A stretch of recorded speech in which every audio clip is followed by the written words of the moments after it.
Welcome to the CNET Star Trek on-screen demonstration. Let's begin by setting up the board. CNET comes with a unique FlexTime game board that can be fully extended for a full game or folded into a circle for short play. CNET is played with 2 dice, a 6-sided die to determine how far your game piece moves, and an 8-sided die to determine what types of challenges you face. Category reference cards are provided to help you identify the different challenge categories and should be handed out to each player.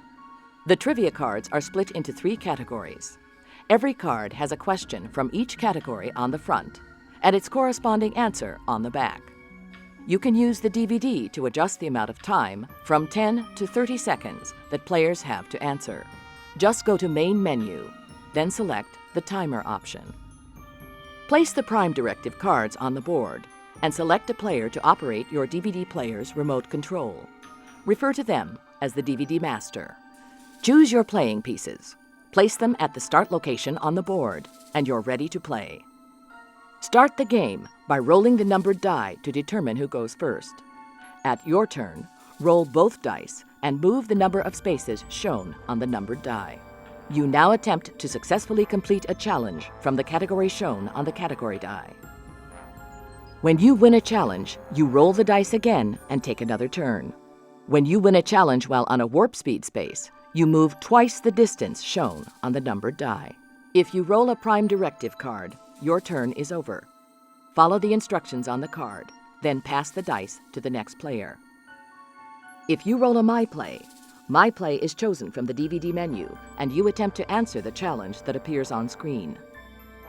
After you've played CNET many times, you may start seeing the same My Play clips over again. Don't worry. Each My Play clip has multiple questions associated with it, so you never know what you'll be asked. On an All Play is chosen from the menu, and all players attempt to solve the question.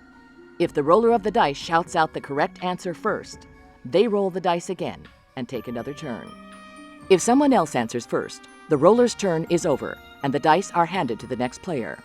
The player who answered the challenge correctly has the choice of either giving another player a Prime Directive card or moving their game piece forward 1 space. If more than one player answers an all-play question at the same time, a tiebreaker is selected from the menu.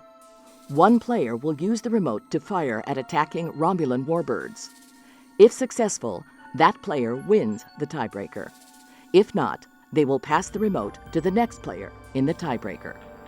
The DVD remote can be used to pause, fast forward, or skip a portion of a challenge. The DVD shuffles itself whenever you start a new game, so you'll never see the same all-play challenge repeated during a single session. If you get an all-play that you have seen in a previous game, simply hit the return button on your remote, and a new all-play challenge will appear.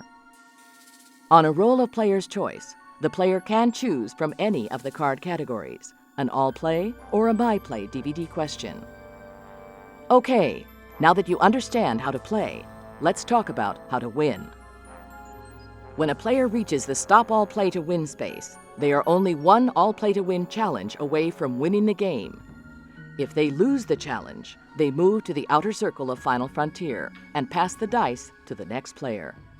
The player who won the challenge has the option of giving another player a Prime Directive card or moving forward 3 spaces. Remember, players in the Final Frontier rings are immune to Prime Directive cards. In Final Frontier, the player chooses Final Frontier from the DVD menu and follows the simple on-screen instructions. If they answer all of the questions correctly, they win the game. If they miss a question, they move 1 ring closer to the center, but must wait for their next turn to try again. That's it. You are now ready to play CNET Star Trek Edition.